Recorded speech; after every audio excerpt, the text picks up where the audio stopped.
About 5 years ago, I was doing everything right, but nothing was working. And I simply blamed it on turning 40. I was gaining weight. I saw a big increase in cellulite. The bags under my eyes looked like I had 2 black eyes. I was tired all the time. I was bloated. I had major brain fog. I had chronic inflammation where my rings were always tight. My ankles and my knees felt bloated. I mean, was it hormones? Was this 40? I mean, what could I do about it? I knew I could feel better. I was also burnt out. I was burnt out from my high cardio, somewhat extreme workouts, the day-to-day stress of, 3 kids, a husband, running a business, the grind. Again, I knew I could feel better. And what happened was we went on spring break and I found my answer. It was actually one of those first vacations and first season of life where the kids were a little bit older and I felt like I could relax. After that week, when we got home, I felt refreshed. I'd gotten rid of that chronic inflammation that I had been carrying around. I could see it in my face. I looked refreshed. My eye bags were gone. My skin looked fresh again. And all that inflammation and that bloating that I felt, it was gone. And it's not like I was eating really well. Sure, we went south, so I love fish and we were eating a lot of fish, but we were eating fried food too. So I found my answer. How could it all change so quickly? Well, it was stress. So we're going to talk about stress today. I went through rounds and rounds of blood work trying to figure out what was going on with me. Again, I was doing everything right, yet nothing was working. You see, hormone changes make us more sensitive to stress and inflammation, especially in perimenopause. And perimenopause is about the 10 years before menopause, so anywhere from age 35 to 50. And it's when our hormones really start fluctuating. And when you're stressed all the time, your body makes more cortisol, which is a stress hormone that helps you deal with, the normal pressures. And that's totally normal short term. But when cortisol stays high for too long because of chronic stress, maybe under eating, poor sleep, overtraining, a combination of all of it, it starts working against you. Here's what happens, and here's where I was 5 years ago. Cortisol tells your body to store fat instead of burning fat. It's a survival thing. Your body thinks something dangerous is happening, so it holds on to energy, otherwise known as fat, especially around our midsection. And that's why stubborn belly fat is often tied to stress. Now, cortisol also breaks down muscle tissue. When you have a chronic state of cortisol or high cortisol over time, it can break down this muscle for fuel, especially if you're not eating enough or you're not recovering well or you're just in that constant state of stress. And that's the opposite of what you want when you're trying to tone up or you're trying to gain strength. And inflammation makes your body feel under attack. When inflammation is elevated from chronic stress, your immune system is constantly on alert. So instead of focusing on building muscle or burning fat and getting a better body composition, your body is busy trying to put out the fires. It's dealing with all of that inflammation. And this can show up as joint pain or stiffness, fatigue or brain fog, digestive issues, hard to recover from a workout that you've been doing for a while. You find it really hard to recover from that workout. You have poor sleep. You have increased body fat. Sometimes around the midsection, you can also have increased cellulite. Or like me, you can feel and see it all, and this stops your progress. So if you've ever wondered, why am I doing everything right and nothing is working? I'm here to tell you, this is probably the reason why. You can't lose fat or build muscle efficiently because your body is focused on survival, not focused on getting a better body composition. And that's why managing stress through walking, through strength training, not overtraining, through sleep, through breath work, through detox, through recovery is just as important as what you eat and how you work out. So the 10 steps we are going to talk about today are also included in a PDF guide, and this PDF guide is totally free. I've included a link in the video description. These are my top 10 ways to seeing results by getting the stress and inflammation out of our bodies. Now, I've studied exercise science for 20 years, and perimenopause changed the way I looked at exercise, and I've never felt better. Now, while I recommend all 10, just take 2 to 3 with you and implement them today. Number 1, morning light exposure. Get outside within 30 to 60 minutes of waking up. Natural light helps reset our circadian rhythm. It lowers cortisol later in the day when you need to wind down for sleep, and it supports hormone balance. Even cloudy days are 10 to 100 times brighter than inside. So even sitting on your porch for 2 to 5 minutes in the morning could be beneficial. My morning non-negotiables are walking outside and my morning devotion. And when I don't do that, I find that I'm short with my kids. I find that I feel like I'm getting in fight or flight. Cortisol naturally rises in the morning as we wake up. So getting outdoors helps regulate that rise. And just a few minutes can be so beneficial. Number 2, delay your caffeine. All right, this is your hot tea, this is your coffee. Delay caffeine 60 to 90 minutes after waking to prevent unnecessary cortisol spikes. Now, it's hard at first, and I know sometimes during the summer, I love nothing more than taking my hot tea outdoors with me while I get my morning sunlight. But just be aware, too much caffeine too early isn't always a good thing. Let's move on to number 3. Let's talk about saunas. Okay, so saunas are great for increasing circulation, and this enhanced circulation helps flush waste products, toxins, and inflammations out of the tissues. Plus, it increases the lymphatic drainage. You see, our lymph system uses muscle contractions, heat or cold exposure, breath movement to push through the lymph. I recommend just a few times a week in the sauna. For me, I know my skin looks better every time. My sleep, oh my gosh, do it close to bedtime and you will sleep like a baby. Number 4, let's talk about our workouts and why strength training 2 times a week is enough. Stop thinking that you have to work out every day. Now, movement every day with walking, but your dedicated strength workouts, stick to 2 or 3 times a week. You see, strength and fat loss happen in recovery. All of those changes happen in recovery. And as we've discussed, perimenopause and all those hormone fluctuations make us more reactive to stress. So we need more recovery. Too much, too often can actually lead to inflammation and water retention. And remember, a general guideline is muscle groups need about 48 hours rest. So you could do lower body one day, upper body the next day, or splits, however you want to do it. But my top recommendation is to lift Monday, Wednesday, and Friday, and then add your daily walking. Now, lifting more than 3 or 4 times a week can backfire on you, especially if you're already inflamed or fatigued. So think less is more. In fact, I want to tell you about some recent research that shows that training just 2 times per week with the proper intensity and progressive overload can give you significant results. In fact, those results are about the same as 3 times a week. And this was a large study done in 2023. So as long as you're lifting heavy for multiple sets, strength training twice a week is nearly equal to strength training 3 times a week. And know that strength training 2 times per week also helps bone health and helps you live longer by 36%.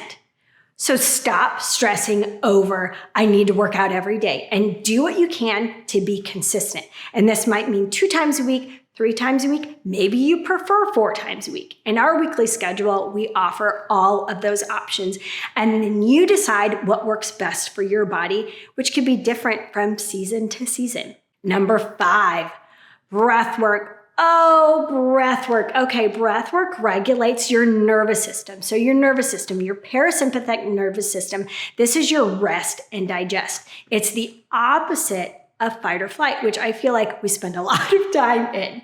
Now, turning on that rest and digest helps lower stress hormones, which is that major driver of inflammation. And just 2 to 5 minutes of slow breathing can shift you into that parasympathetic state where you decrease your stress hormones. You can do this before bed or after a stressful event. You can do it a few times throughout the day. In our weekly schedule, we actually start activating that parasympathetic nervous system during the cool down. Now, I want to give you a few breathing tools that you can do on your own. It's called box breathing or 4-7-8 breathing, where you breathe in for 4, hold for 7, and then exhale for 8. If you don't want to overcomplicate it, you could just really think about taking ridiculously long, deep breaths. And if you count your breaths, it will also keep your mind from wandering. Because I know if you're like me, I have a hard time sitting still. I have a hard time just sitting and breathing. But it can be so beneficial for your nervous system. Again, aim for about 5 minutes. And number 6, this is one of my favorites. Walking, especially outside. It is also so good for our nervous system. This low intensity movement lowers stress hormones and it improves mood. It is so good for ridding the body of inflammation. Do not underestimate walking. It is an absolute game changer. And when I turned 40 and I quit all the other forms of exercise, I walked every day and I lost 7 inches within just a couple of weeks. Aim for 30 minutes daily, working up to 8 to 12,000 accumulated steps. And I recommend using a pedometer, not a Fit Watch. Now, I know some of us love our Fit Watches, but in my opinion, they add stress. And when we're trying to reduce stress, we don't need our watch telling us all these things to do. And if you've got a weighted vest, add that weighted vest just 2 or 3 times a week. I mean, weighted vests are so good for us, but just a couple times and you will reap all the benefits without compromising all of the stress lowering restorative effects of our regular walk. So weighted vest just a few times a week and you will get all of the benefits. Then all of your other walks, try to get outside, breathe in the fresh air, and just keep a good pace without overthinking it. Moving into number 7, let's talk about supplements. Now, let me start by saying I have nothing against supplements, but I do think we need to stop the overuse of supplements or just supplementing because our friend is doing it this way and it's working for them. We can't believe that just one supplement is going to change all things. We need to pair it with all of these other inflammation reducing tools. Now, seeing how many supplements some people in my line of business take stresses me out. I mean, it is overwhelming. If I was to listen to Instagram, I need to be on 10 to 20 supplements. So I quit the supplement game and instead listened to what my body needed. For example, our body makes 50% creatine and the other 50% comes from red meat, chicken, and fish. But online has me believing that I need all of the supplements to see any results. And I'm here to tell you, you can see results without any supplements. Now, labs and blood work can show you exactly what your individual body needs. And in that PDF that I've linked below, I've included what to look for when you're low on certain vitamins and minerals, how you know you're low in vitamin D, vitamin C, magnesium, and more. Now, if you're low, your body can have a hard time detoxing and getting rid of inflammation. So yes, you may need to supplement, but it's good to know what supplement your individual body needs. For me, I take vitamin B, and then I also take some magnesium at night, which also helps me sleep. And I knew I was low in vitamin B because I'm allergic to milk, and it also showed up in my blood work. Now, the best source for vitamins and minerals is your food. If you're eating a well-balanced, whole food-based diet, you're likely getting many of your key nutrients. But it's not guaranteed, especially during times of stress, hormonal shifts like those that happen during perimenopause, or maybe you're having gut absorption issues. Number 8, let's talk food and water. Water is crucial for reducing inflammation. Your body needs it to flush waste and keep systems running efficiently. When you're hydrated, you're helping your body. When you're dehydrated, you are simply not helping your body. Now, the general rule is to take your weight and divide it in half, and that's how many ounces of water you need in a day. More if you're exercising. Now let's talk about food. Now, certain foods cause inflammation and we should stay away from them. But I found if you concentrate on filling your body with what it needs instead of thinking about all the things you shouldn't have, you will feel really good. And then you've kind of uncomplicated things. Now, our registered dietitian mentioned this years ago, and I really felt like it took the stress away from eating. So I want you to think about protein, fiber, healthy fat, and color. Protein. These are your egg sources, your chicken, your Greek yogurt, your beans, your salmon, your red meat. Think animal products. We want to add fiber. If you think about some fiber-rich foods, those are your berries, your oats, your sweet potatoes. Fiber binds to toxins in the gut and helps eliminate them through your regular bowel movements. Healthy fats like olive oil, avocado, nuts, and seeds. These are high in omega-3s, and omega-3s are anti-inflammatory. A lot of processed foods made with seed oils are high in omega-6s, and these are inflammatory. So make sure you get in your healthy fats to offset those. Now, colorful produce. Think leafy greens, think fruits, peppers, a handful of different veggies throughout the week. Now, all of that said, I do think we need to limit alcohol and definitely limit those ultra-processed foods. Easing up on these liver loaders like alcohol and seed oils and additives gives your body more bandwidth to detox naturally and do what it needs to do. I like to say, stay away from the boxed and the bagged stuff. Now, also in the PDF that I've linked below, I've included an article written by our registered dietitian. It's about the elimination diet. And I will warn you, the elimination diet, it is not fun. But it will show you if you need to eliminate certain foods from your diet. Maybe for you, they cause your body to become inflamed. So it is a really good tool. Not fun, but a really good tool. And number 9, let's talk about filling our cup, nourishing our mind and nourishing our heart, reducing our mental load and our stress. Now, why we don't give ourselves permission to do this all day, every day, I'll never know. I mean, I know we're busy filling everybody else's cup. I have to constantly remind myself how I could feel if I'm nourishing myself. My calming activities, my nourishing activities are reading my Bible, walking, and they really calm me and fill my heart. Now, connection and laughter are also good tools. Having dinner with your family without devices, walk with your husband after dinner, read a book that's been piling up on your bedside table. Just give yourself permission to relax and fill your cup. And last, but certainly not least, let's talk about sleep. I know so much easier said than done, but this is when our body and our brain can reset itself. We want to aim for 7 to 9 hours a night. Again, I know so much easier said than done. During our quality sleep, especially that deep sleep, cortisol naturally drops to its lowest levels.